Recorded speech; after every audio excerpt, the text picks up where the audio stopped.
അപ്പോൾ നമ്മളിന്ന് ഉണ്ടാക്കാൻ പോകുന്ന ഒരു നെല്ലിക്ക അച്ചാറാണ്. ഞാനിത് കണ്ടോ, വെള്ളവും നെല്ലിക്കയൊക്കെ അടത്തിയിട്ടേക്കുന്നത്. ഇത് ഞാനൊരു 4 ദിവസമായി എന്താ ചെയ്തതെന്ന് വെച്ചാൽ നല്ലപോലെ ഉപ്പ് വെള്ളത്തിലിട്ട് തിളപ്പിച്ചിട്ട് ഞാൻ അത് വാങ്ങി വെച്ച് കഴിഞ്ഞ് ഞാൻ ഈ നെല്ലിക്ക അതിനകത്തോട്ട് ഇട്ട് ഇന്നിപ്പോൾ ഒരു 4 ദിവസമായേ. എന്നിട്ട് നോക്കി നല്ലപോലെ അലുത്ത് നല്ല ഉപ്പൊക്കെ നല്ല ഉപ്പ് ആവശ്യത്തിന് നമുക്കിപ്പോൾ തിന്നാനാണെന്ന് പറഞ്ഞാലും ഒരു മടിയും കൂടെ തിന്നാൻ പാകത്തിന് ഉള്ള ഉപ്പൊക്കെ പിടിച്ചിട്ടുള്ളൂ. നല്ല ഉപ്പിലിട്ട നെല്ലിക്കായില്ലേ, അതേപോലെ തന്നെ ഇത് 3/4 ഉണ്ടായിരുന്നതാണ്. ഞങ്ങളെല്ലാം വേണ്ട ടേസ്റ്റ് നോക്കി പെറുക്കി തിന്ന് ഇതിപ്പോൾ ഇത്രയേ ഉള്ളൂ. നല്ല സ്വാദായിരുന്നു. കാരണം നല്ലപോലെ നെല്ലിക്ക ആലത്തു. നമുക്കിന്ന് ഈ നെല്ലിക്കായി ഒന്നും അച്ചാറിടാവേ. നമ്മുടെ അച്ചാർ വെക്കാനായിട്ടുള്ള പാത്രമൊക്കെ ഞാൻ വെച്ചിട്ടുണ്ട്. ഞാൻ വെളിച്ചെണ്ണയാണ് കേട്ടോ ഒഴിച്ചു കൊടുക്കുന്നത്. കാരണം എന്ന് വെച്ചാൽ നെല്ലിക്ക കുറവായതുകൊണ്ട് അത് ഇരിക്കേണ്ട കാര്യമില്ല. അതുകൊണ്ട് ഞാൻ വെളിച്ചെണ്ണയാണ് ഒഴിച്ചു കൊടുക്കുന്നത്. നമുക്ക് കുറച്ച് ദിവസമൊക്കെ ഇരിക്കേണ്ടതാണെങ്കിൽ നല്ലപോലെ നല്ലെണ്ണയിൽ വേണം ഉണ്ടാക്കാനായിട്ട്. അപ്പോൾ നമ്മുടെ എണ്ണയൊന്ന് ചൂടായി വന്നോട്ടെ.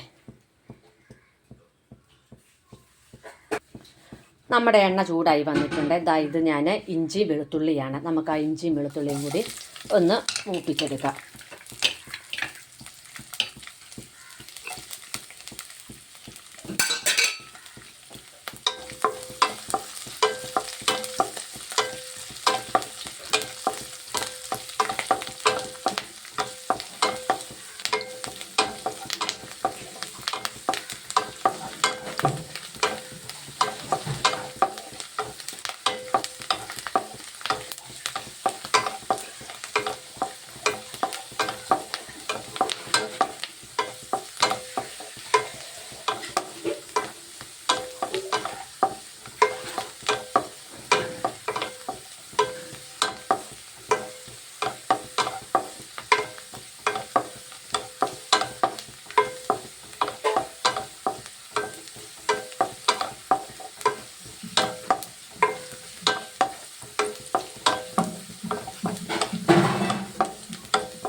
നമുക്ക് ഈ ഇഞ്ചിയും വെളുത്തുള്ളിയും ഒന്ന് മൂക്കുന്ന വരെ ഒന്ന് വെയിറ്റ് ചെയ്യാവേ. അപ്പോൾ നമ്മുടെ ഇഞ്ചിയും വെളുത്തുള്ളിയും മൂത്തിട്ടുണ്ട്. ഞാൻ തീർത്ത് കുറച്ച് വെച്ചേക്കുവാണ്. നമ്മുടെ മുളക് പൊടി ഇട്ട് കൊടുക്കാൻ വേണ്ടിയിട്ടാണ്. തീ കൂട്ടി വെച്ച് കഴിഞ്ഞാൽ മുളക് പൊടി കരിഞ്ഞു പോകും. അതുകൊണ്ട് ഞാൻ ഒരു വലിയ സ്പൂണിന് ഒരു 1.5 സ്പൂൺ മുളക് പൊടിയാണ് ഇട്ട് കൊടുക്കുന്നത്. നമുക്ക് ഈ മുളക് പൊടിയുടെ ആ പച്ചച്ചുവയൊക്കെ ഒന്ന് മാറ്റി ഒന്നെടുക്കാം.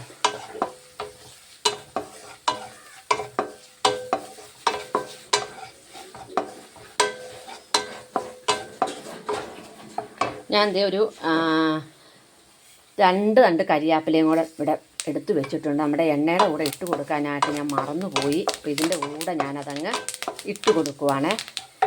ഇനി നമുക്ക് നമ്മുടെ നെല്ലിക്ക ഇട്ട് കൊടുക്കാം. നമ്മുടെ നെല്ലിക്ക കണ്ടല്ലോ, ഇതിൽ വെള്ളം ആവശ്യത്തിന്. ഈ നെല്ലിക്ക നികപ്പ വെള്ളമുണ്ട്. ഇത് വെറും വെള്ളമല്ല, ഞാനന്ന് ഉപ്പിട്ട് വെച്ച വെള്ളമാണ്. നമുക്ക് ഉപ്പൊക്കെ ഞാൻ കറക്റ്റ് പാകത്തിനാണ് ഇട്ടത്. ഉപ്പ് കൂടുതലൊന്നുമില്ല. അപ്പോൾ ഈ വെള്ളത്തോടെയാണ് ഞാൻ ഇത് ഒഴിച്ചു കൊടുക്കാൻ പോകുന്നത്. നമുക്ക് അന്നേരം പിന്നെ വെള്ളം ഒഴിച്ചു കൊടുക്കേണ്ട കാര്യമില്ല.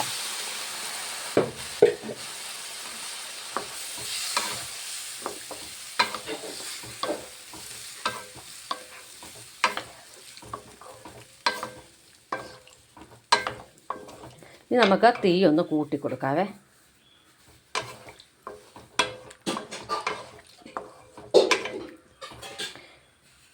ഇനി നമുക്ക് നമ്മുടെ കായപ്പൊടി ഇട്ട് കൊടുക്കാം. ഞാൻ ആവശ്യത്തിന് കായപ്പൊടി ഇട്ട് കൊടുക്കുവാണ്.